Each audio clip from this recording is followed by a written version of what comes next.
Рахмат. Кийинки сөз Эсенаманов Замирбек Садыбакасовичке берилет.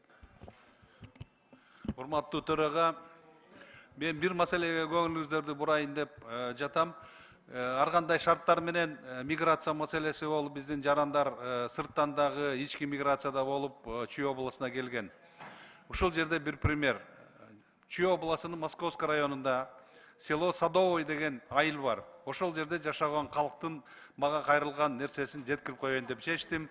Алар өздөрү инициатива көтөрүп, ошол селону мындай бир швейный фабрикага айландыралы деген, хаб кылып айландыралы деген ниетин бүгүн ишке ашпай атат. Себеби ошол жердеги местный власть, жергиликтүү бийлик жең ичинен буга жолтоо болуп атышат. Себеби бүгүнкү күндө абдан жакшы инициатива бул өзү. Ар бир үйдө отурган аялдарга жумуш бирден швейный фабрика сатып берели деп өздөрү уюшуп алып, ушул нерсени ишке ашыра албай атышат. Ошондуктан мен кайрылам. Областтын губернатору болобу, представитель өкмөт болобу, Алмазхан Акынжанович, ушул маселени жеринде териштирип, ошолорго жардам берип, бүгүнкү мамлекеттин политикасына тууралап койсо деген ойду айткым келет да. Анткени үйдө отурушат аял кишилер, жумуштары жок.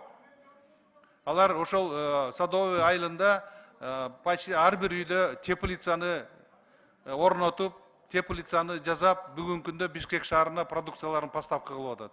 Кичине колдоо керек. Бүгүнкү политикага дагы туура болот эле да. Жаңы бийликке дагы мынагы жардам болот эле деген мааниде ушул жакта мен местный тигил госадминистрация башка органдарды иштебей атат дегенден алысмын. Бирок ушундай нерселерди төмөн жактан баягы жардам берсек, кичинекей ишкерлерди көбөйтсөк, жалпы мамлекетибиздин баягы экономикасы көтөрүлөр деген максатты айткым келип атат. Бул биринчи маселе. Вакыт бар экен. Экинчи маселе, бүгүн айыл кеңештеринде депутаттыкка местный кеңештерде аттанып атышат. Мына 11 апрелде референдум менен кошо шайлоо өтөт.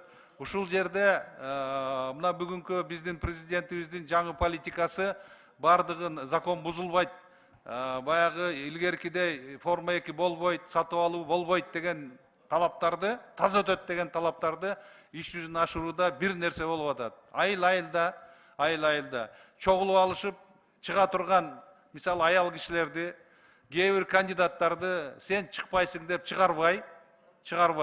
Ошол жерде уюшуп алып, башкача кетип атат да, адамдардын укугу абдан чоң тегелеп атат. Мен айтар элем, бул биз демократия куруп аткан мезгилде жанагы сатып алгандан дагы артык бузуулар болуп атат.